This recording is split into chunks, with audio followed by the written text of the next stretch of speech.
अब हम लोग 11th क्वेश्चन देखेंगे मिसलेनियस एक्सरसाइज का। बोला है let A and B be sets if A intersection X is equal to B intersection X is equal to 5 and A union X is equal to B union X for some set X show that A is equal to B. तो इस तरह read out करने में ज़्यादा कुछ समझ में आता नहीं है, तो हम लोग शुरू करेंगे एक सिरे से, फिर उसको करते चलेंगे। हिंट भी दिया हुआ है इसमें, वो हिंट भी आपके सामने है। रीड आउट करने से कुछ ज़्यादा बात बनेगी नहीं। जो सेट्स इक्वल दिखाने होते हैं जब हमको, तो हमको ये पहले से पता है कि जब दोनों एक दूसरे के सबसेट्स होते हैं तो हम बोलते हैं सेट्स दोनों इक्वल हैं। और जो कंडीशन हमें दे रखी है यहाँ पर, उस कंडीशन से शुरू करते हैं हम लोग। तो वो कंडीशन दी हुई थी A union X is equal to B union X. ये देखिए, ये कंडीशन अपने को दी हुई है। तो इस कंडीशन से स्टार्ट किया हमने, और फिर हम लोग आगे जो हिंट दिया हुआ है कि A intersection A union X is equal to A intersection B union X. अब इस ए यूनियन एक्स की जगह यहां से इक्वेशन नंबर 1 जो थी हमारी, उसका यूज करके यहाँ पे वैल्यू हमने पुट कर दी इसके अंदर। अब ये वैल्यू ये बन गई। अब हम क्या करेंगे, डिस्ट्रीब्यूटिव लॉ लगाएंगे और इसको ओपन कर देंगे। ये वैल्यू किसकी थी हिंट के हिसाब से? ये ए के बराबर थी। अब ये इसको अगर हमने ओपन किया तो वैल्यू क्या बनी? तो वैल्यू बनी थोड़ा सा आगे कैलकुलेट करते हैं इसको और देखते हैं डिस्ट्रीब्यूटिव लॉ लगा के। तो ये वैल्यू बनती है A intersection B union A intersection C. ये हमने क्या किया यहाँ पर? डिस्ट्रीब्यूटिव लॉ लगाया, डिस्ट्रीब्यूटिव लॉ लगा के इसको ओपन कर दिया, अब ये वैल्यू यहां तक पहुंची। अब हम आगे मूव करें अगर इसके, तो हम क्या देखते हैं कि A intersection B union A intersection x.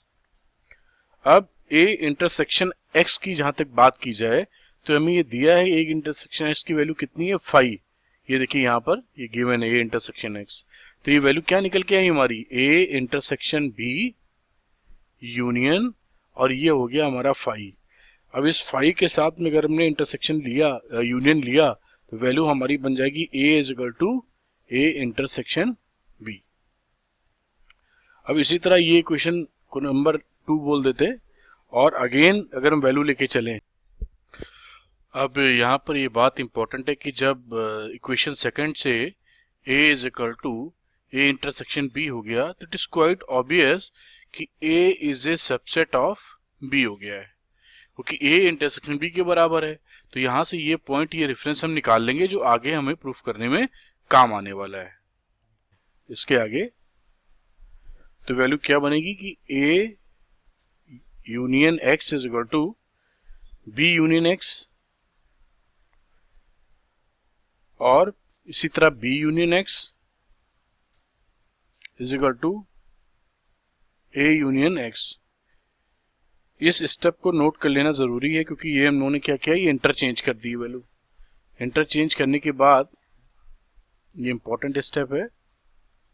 इस स्टेप के बाद अगर हम आगे बढ़ें, हम लेते हैं b intersection b union x, और यहां वैल्यू ले ली है b intersection a union x।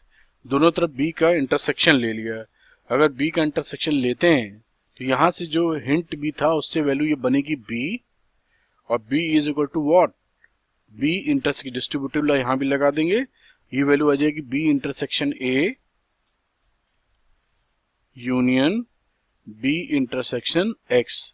अब यहाँ पे गिवन कंडीशन थी कि जो b इंटरसेक्शन x है वो गिवन था, वो 5 के बराबर है। ये हमारी वैल्यू गिवन थी, तो वैल्यू बनी b is equal to b intersection a union 5, और ये वैल्यू निकल के क्या हाथ में आती है?